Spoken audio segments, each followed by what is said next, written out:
Okay, it's Dr. May again from breakthecagemd.com. This one's simple. The concept is reclaiming your power through the power of choice. You create choice. Now, the first thing people say is, well, what about when there's something I don't feel like doing? Well, what you want to do is, in any given situation, when there's something that needs to be done or that someone has asked you to do or is a requirement for whatever context, you want to think through the situation in two ways. You want to think through the situation after you've gone through it and done the whole thing as to the best of your ability. And then you want to think through the situation where you don't do anything about it, like nothing. And then think all the way through that. But don't do the version of thinking through the not doing anything that a lot of people do. They do the lazy version where they don't do the dictations. They don't go upstairs and check on a certain med list. And in their imagination, when they play through it, oh, it works out, and they check it in the morning. You want to do the worst case scenario. You want to, as you're sitting in the call room about to go to sleep, and you get that automatic voice telling you, go check on the thing, to go upstairs and check on the prescriptions or the med list, think through, okay, instead of saying, I have to go up there and check it, say, I'm going to choose to go up there and check it. Okay, well, let me choose not to go up there and check it. Think through the worst scenario. What's the worst that could happen? Well, you don't go up there and check.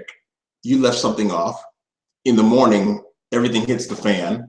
Patient dies. You end up having an M&M on the week that the patient, who happened to be a celebrity, had a major newscast coming up. And I used to work in a psych unit, so you can see how that could play out really easily, having the right bipolar person have a meltdown right before a TV show in Miami. So you want to imagine the worst case scenario. Your brain preys on uncertainty.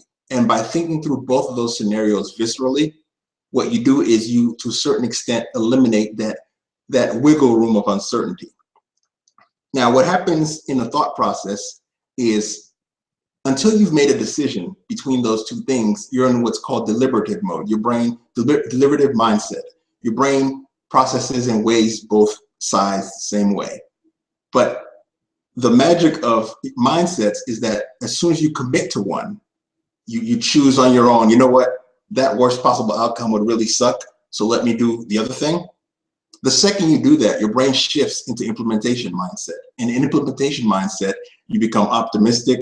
You block out the distractions because you have what's called choice-induced preference. Whatever the heck you chose is what your brain prefers. It prefers the highway, the road going down that way. It gathers together the information you need to do the task as effectively as possible. And it also activates what's called your implementation intentions as well as your distraction intentions. So all the things that you want to not be bothered by get blocked out the second you commit to a pathway. Now, one more thing is worth noticing. It's the difference between commitment and compliance. So by building in choice, you're not complying, you're not doing as you're told, you're choosing, even though it was something that was one of your duties, your responsibilities, you're choosing to do the thing.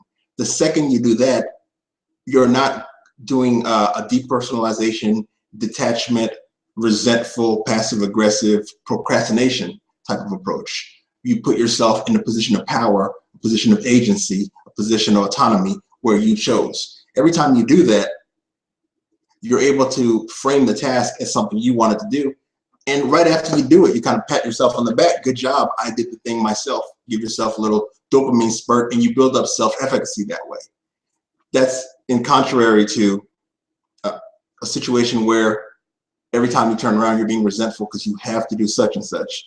And then you delay for a couple of hours sort of as a passive reactance resistance. And 3 hours later, you still have to do such and such. It's just you have to have it done by T-3 hours. So it's simple things like that that accumulate throughout the course of your career and eventually destroy your sense of self-worth incrementally and lead to burnout. So Dr. May, take care.